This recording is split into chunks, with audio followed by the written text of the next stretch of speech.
जय शिवराय मित्रांनो राज्यातील शेतकऱ्यांसाठी राज्य शासनाच्या माध्यमातून 25,000 कोटी रुपयाच्या निधीच्या तरतुदीसह पुढील 5 वर्ष राबवण्यासाठी मंजुरी देण्यात आलेली एक महत्त्वाची अशी योजना म्हणजे कृषी समृद्धी योजना।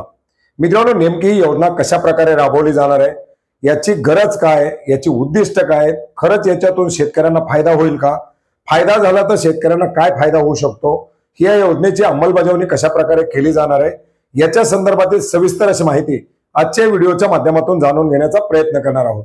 मित्रांनो, यापूर्वी आपण एक अपडेट घेतलं होतं की राज्य मंत्रिमंडळाच्या माध्यमातून राज्यामध्ये अशी एक छत्री योजना राबवण्यासाठी मंजुरी देण्यात आलेली आहे, ज्याच्यामध्ये प्रत्येक वर्षी 5,000 कोटी रुपयाचं भांडवल हे या योजनेसाठी लावून पुढील 5 वर्ष 25,000 कोटी रुपयाच्या निधीसह मागेल त्याला योजना या बेसवरती किंवा प्रथम येणाऱ्यास प्रथम प्राधान्य किंवा ज्या बाबीची ज्या शेतकऱ्याला निकड आहे त्या बाबीची उपलब्धता करून देण्याचं उद्दिष्ट घेऊन राबवण्यासाठी मंत्रिमंडळाची मंजुरी देण्यात आलेली होती। मित्रांनो, मंत्रिमंडळाची मंजुरी मिळाल्यानंतर सुद्धा काही प्रश्न अनुत्तरित होते की नेमकं ही योजना राबवली का जाणार आहे। आपण जर पाहिलं तर राज्यातील शेतकऱ्यांना प्रत्येक वर्षी या ना त्या नैसर्गिक आपत्तीला सामोरं जावं लागतं। कधी दुष्काळ असतो, कधी अतिवृष्टी असते, कधी पूर परिस्थिती येते, कधी शेतातील माल शेतकऱ्यांना घरी काढता येत नाही, कधी शेतामध्ये चांगला माल आला तर रोग कीड प्रादुर्भाव होतो आणि शेतमाल नष्ट होतो किंवा त्याच्यावरती अनेक सारे परिणाम दिसून येतात। आपण जर पाहिलं तर शेतकरी पशुधनाचा वापर करतात।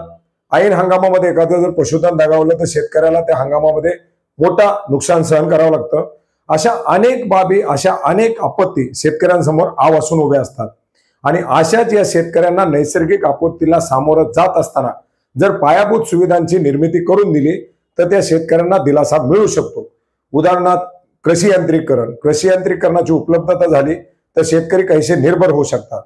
शेतमाल काढला परंतु आता आपण पाहिलं बाजारात भाव नाही, अशा परिस्थितीमध्ये गोदामांची उभारणी, त्यांना जवळच्या जवळ बाजार उपलब्ध असणं किंवा विविध बाबींचा लाभ, जसं की आपण पाहिलं की पॉलीहाऊस असेल किंवा नर्सरीची ज्या काही रोपवाटिका असतील त्याची उपलब्धता असेल, शेतकऱ्यांना जे काही इतर ज्या बाबी, ज्याप्रमाणे पोखराच्या अंतर्गत आपण जर पाहिलं तर राज्यामध्ये पोखरा जशी राबवली जाते की प्रत्येक बाब त्याच्यामध्ये समावेश करण्यात आलेली की ज्या बाबीमुळे शेतकरी हा समृद्ध होऊ शकतो आणि अशीच पोखराच्या धर्तीवरती ही योजना राबवायला मंजुरी देण्यात आलेली आहे, ज्याच्यामध्ये शेतीमध्ये भांडवल जे काही आहे हे भांडवल वाढवून याला जास्तीत जास्त पायाभूत सुविधाची निर्मिती उपलब्ध करून देणं किंवा निर्मिती करणं आणि शेतकऱ्यांना याच्यातून दिलासा देण्याचा प्रयत्न करणं हा एक मुख्य उद्देश या योजनेचा घेण्यात आलेला आहे आणि याच योजनेला कृषी समृद्धी योजना असं नाव देण्यास मंजुरी देण्यात आलेली आहे। त्या योजनेला कृषी समृद्धी योजना असं नाव देण्यात आलेले।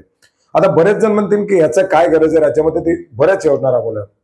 मित्रांनो, आपण पाहिले कृषी यांत्रिकरण, सिंचन साधन सुविधा, प्रधानमंत्री अन्न सुरक्षा योजना, वेगवेगळ्या योजना आणि वेगवेगळ्या पोर्टलवरती किंवा वेगवेगळ्या ठिकाणी आता महाडीबीटीला काही योजना आहेत, पोखरावरती काही योजना आहेत, काही योजना जिल्हा परिषदेच्या माध्यमातून, काही योजना दुसऱ्या माध्यमातून, अशा वेगवेगळ्या योजना राबवल्या जातात आणि प्रत्येक योजनेची माहिती ही शेतकऱ्यांपर्यंत पोहोचवणं शक्य होत नाही किंवा शेतकऱ्यांना प्रत्येक योजनेपर्यंत पोहोचणं शक्य होत नाही।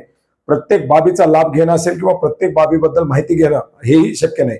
मग अशा परिस्थितीमध्ये जर एक छत्री योजना राबवली गेली की ज्याच्यामध्ये शेतकऱ्यांची गरज, आता आपण पाहिलेलं की ॲग्रिस्टेकच्या माध्यमातून शेतकऱ्यांची शेती, त्याच्या शेतामध्ये पिकवली जाणारी पिकं, त्याचं उत्पादन, त्याची इतर उत्पन्नाची माहिती ही सर्व आता एकत्रितपणे जमा होणार आहे आणि अशी माहिती घेतल्यामुळे शेतकऱ्यांना साहजिकच काय गरज असणार आहे याची माहिती सुद्धा उपलब्ध होणार आहे आणि याच पार्श्वभूमीवरती अशा प्रकारची आता ही एक छत्री योजना राबवली जाणार आहे।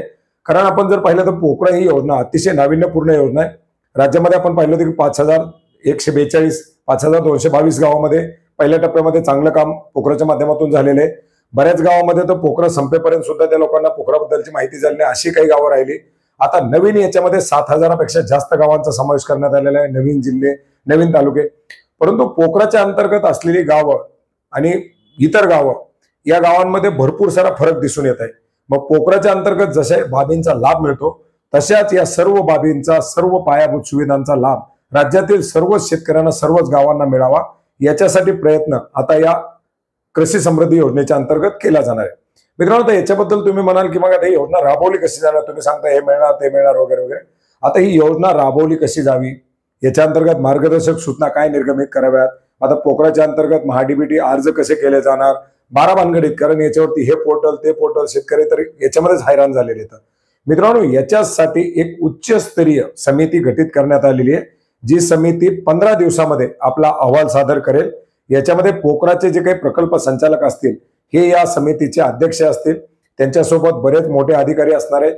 हे सर्व या बाबींचा अभ्यास करतील की कोणत्या भागामध्ये काय योजना राबवायला पाहिजे, गोदामाची कुठं गरज आहे, कुठं शेतकऱ्यांना यांत्रिकीकरणाच्या गरजा पडणार आहेत, यांत्रिकीकरण असेल तर पुढे काय आणखी त्याच्यामध्ये शेतकऱ्यांना समस्या भेडसावू शकतात, या सर्व बाबींचा अभ्यास करून 15 दिवसामध्ये राज्य शासनाला अहवाल सादर केला जाणार आहे। म्हणजे साधारणपणे 30 जून पूर्वीच हा अहवाल राज्य शासनाला सादर केला जाणार आहे।